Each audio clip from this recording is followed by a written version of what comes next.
Hello student. आज हम लोग शुरू कर रहे हैं गैमेटोजेनेसिस। तो स्टूडेंट, गैमेटोजेनेसिस में हम लोग ध्यान देंगे कि स्पर्मेटोजेनेसिस और ooजेनेसिस हम लोग को पढ़ना है। तो शुरू करते हैं स्पर्मेटोजेनेसिस। स्पर्मेटोजेनेसिस। तो स्टूडेंट, स्पर्म का बनने का जो प्रक्रिया है, प्रोसेस है, उसको स्पर्मेटोजेनेसिस कहते हैं। और इसका कंट्रोलिंग कहाँ से होता है? तो एक ग्लैंड है जिसका नाम है हाइपोथैलेमस।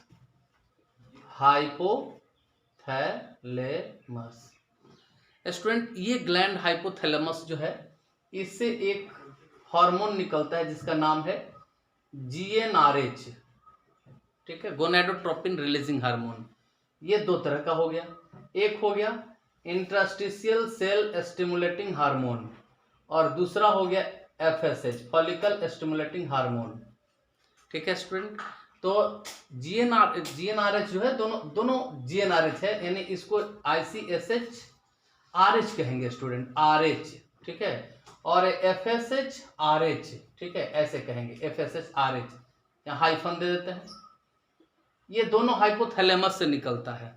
ठीक है, अब ये ICSH-RH जो है, इंटरस्टिशियल सेल स्टिमुलेटिंग हार्मोन, या LHRH भी इन केस ऑफ फीमेल हो सकता है, LHRH। ठीक है, LHRH भी हो सकता है स्टूडेंट। ठीक है, इन केस ऑफ फीमेल। तो अब देखते हैं कि फीमेल में ooजेनेसिस होता है, उस केस में ये हम लोग कह सकते हैं। तो देखा जाए ICSH-RH ये एंटीरियर पिट्यूटरी को स्टिमुलेट करता है कि तुम ICSH, इंटरस्टिशियल सेल स्टिमुलेटिंग, है ना, हार्मोन का सिक्रीशन करो। तो ये एंटीरियर पिट्यूटरी जो है, इंटरस्टिशियल सेल स्टिमुलेटिंग हार्मोन का सिक्रीशन करता है। और ये हार्मोन क्या करेगा, तो सीधे जाएगा और इंटरस्टिशियल सेल या लेडिग सेल, ठीक है, इंटरस्टिशियल सेल या लेडिग सेल को स्टिमुलेट करेगा for secretion of testosterone hormone, testosterone hormone. ठीक है स्टूडेंट, ये हार्मोन जो है दाढ़ी मोछ के लिए रिस्पॉन्सिबल है। ये हार्मोन स्पर्मेटोजेनेसिस के लिए रिस्पॉन्सिबल है। ये अगर ज़्यादा अमाउंट में होगा, ठीक है, अगर सीक्रेट ज़्यादा अमाउंट में होगा तो ये निगेटिव फीडबैक देगा। किसको देगा निगेटिव फीडबैक? तो ये है हाइपोथैलेमस और एंटीरियर पिट्यूटरी, दोनों को निगेटिव फीडबैक देगा अगर ये ज़्यादा सीक्रेट हुआ तो। अब आइए FSH क्या करता है। तो FSH-RH जो है, ये भी एंटीरियर पिट्यूटरी के पास जाएगा, anterior pituitary, AP, anterior pituitary के पास। और ये FSH को सीक्रेट करवाएगा पिट्यूटरी से। FSH, फॉलिकल स्टिमुलेटिंग हार्मोन का सीक्रेशन करवाएगा। अब ये FSH क्या करेगा, तो ये FSH जो है, ये सर्टोली सेल को, सर्टोली सेल, ठीक है, इसको नर्व सेल भी कहेंगे, तो सर्टोली सेल को स्टिमुलेट करेगा।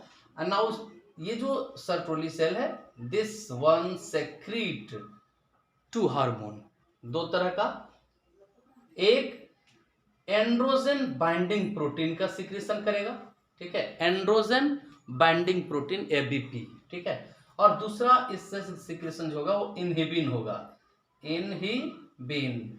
ठीक है स्टूडेंट, तो ये इनहिबिन क्या करेगा, तो ये निगेटिव फीडबैक देगा हाइपोथैलेमस को, निगेटिव फीडबैक देगा हाइपोथैलेमस को। तो इस तरह से हार्मोनल कंट्रोल होता है स्पर्मेटोजेनेसिस का। ठीक है स्टूडेंट, स्पर्मेटोजेनेसिस का हार्मोनल कंट्रोल कैसे होता है, तो ये हाइपोथैलेमस से, इसको हम डायरेक्टर ऑफ ग्लैंड कहते हैं, और ये पिट्यूटरी है, इसको मास्टर ऑफ ग्लैंड कहते हैं। तो हाइपोथैलेमस से GnRH निकलता है, गोनेडोट्रोपिन रिलीजिंग हार्मोन। और ये GnRH यानी गोनेडोट्रोपिन रिलीजिंग हार्मोन जो है, वो दो तरह का हमने बताया, LHRH या यही है ICSH-RH, और दूसरा है FSH-RH। ये दोनों एंटीरियर पिट्यूटरी को स्टिमुलेट करता है फॉर सिक्रीशन ऑफ ICSH, और ये FSH जो है एंटीरियर पिट्यूटरी को, FSH-RH स्टिमुलेट करता है फॉर सिक्रीशन ऑफ FSH, है ना। तो इस तरह से ये पूरा प्रक्रिया जो है कंट्रोल में रहता है। तो इसका पिक ले लेना है स्टूडेंट, ठीक है। Now we are going to learn about the process of gametogenesis. Okay student,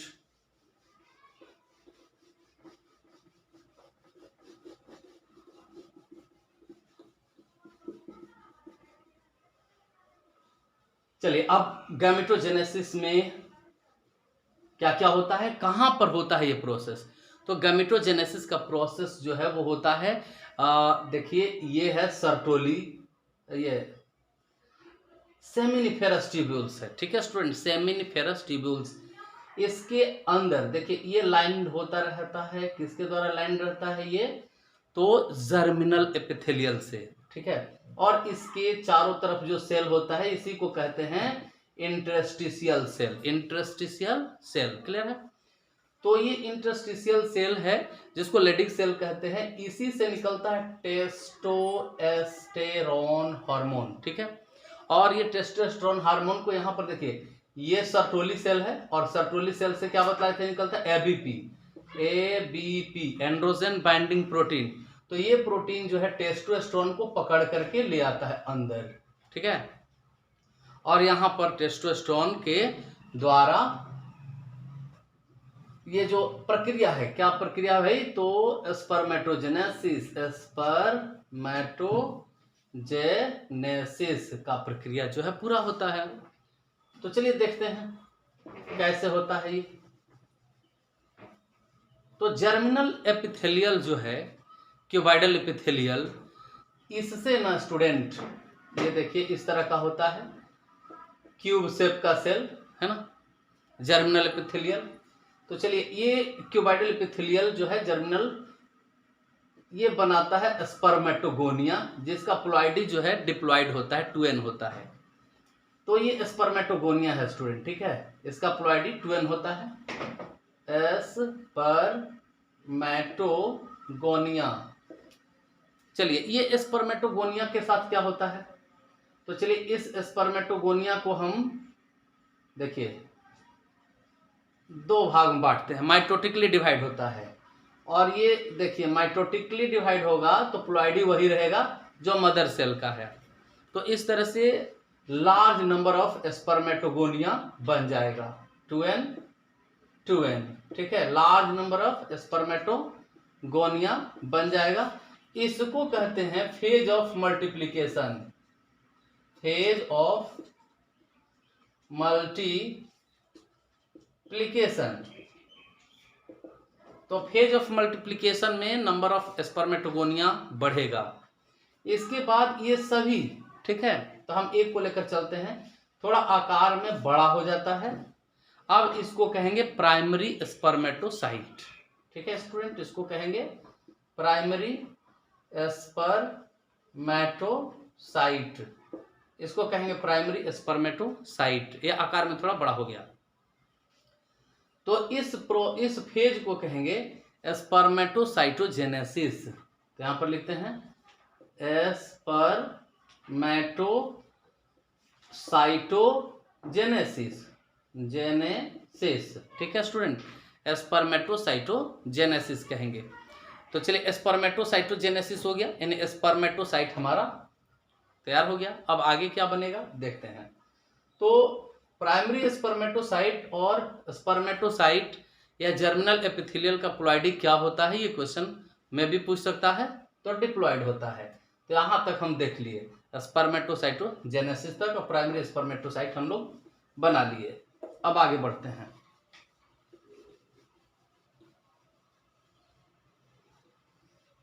अब देखना है स्टूडेंट कि प्राइमरी स्पर्मेटोसाइट जिसका प्लॉइडी डिप्लॉइड है, प्राइमरी स्पर्मेटोसाइट,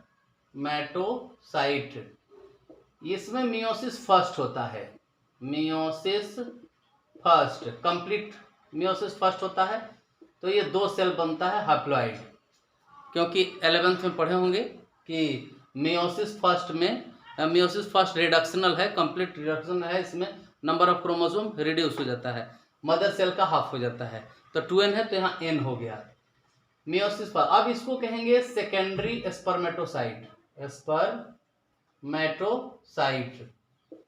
तो सेकेंडरी स्पर्मेटोसाइट में फिर क्या होगा, तो मियोसिस सेकेंड होगा, मियोसिस सेकंड होगा।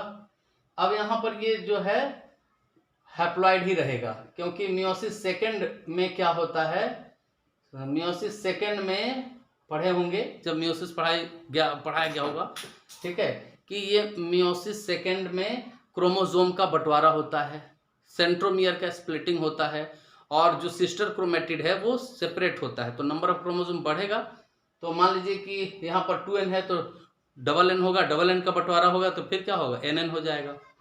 तो कहने का मतलब कि अब इसको क्या कहेंगे, तो ये सेकेंडरी स्पर्मेटोसाइट हो गया, ये प्राइमरी स्पर्मेटोसाइट हो गया, इसको स्पर्मेटिड कह देते हैं, स्पर्मेटिड कह देते हैं। तो स्पर्मेटिड हम लोग का बन गया। अब ये स्पर्मेटिड से स्पर्मेटोजुआ बनने का जो प्रोसेस होगा, सब के सब स्पर्मेटिड जो है स्पर्मेटोजुआ बनेगा। तो इस बात को हम कहते हैं स्पर्मियोजेनेसिस, स्पर्मेटोजुआ के बनना। किससे स्पर्मेटोजुआ बन रहा है, ये है स्पर्मेटोजुआ है, और ये किससे बना, स्पर्मेटिड से। तो ये बनने का जो प्रोसेस है इसको क्या कहते हैं, इस प्रोसेस को कहते हैं स्पर्मियोजेनेसिस,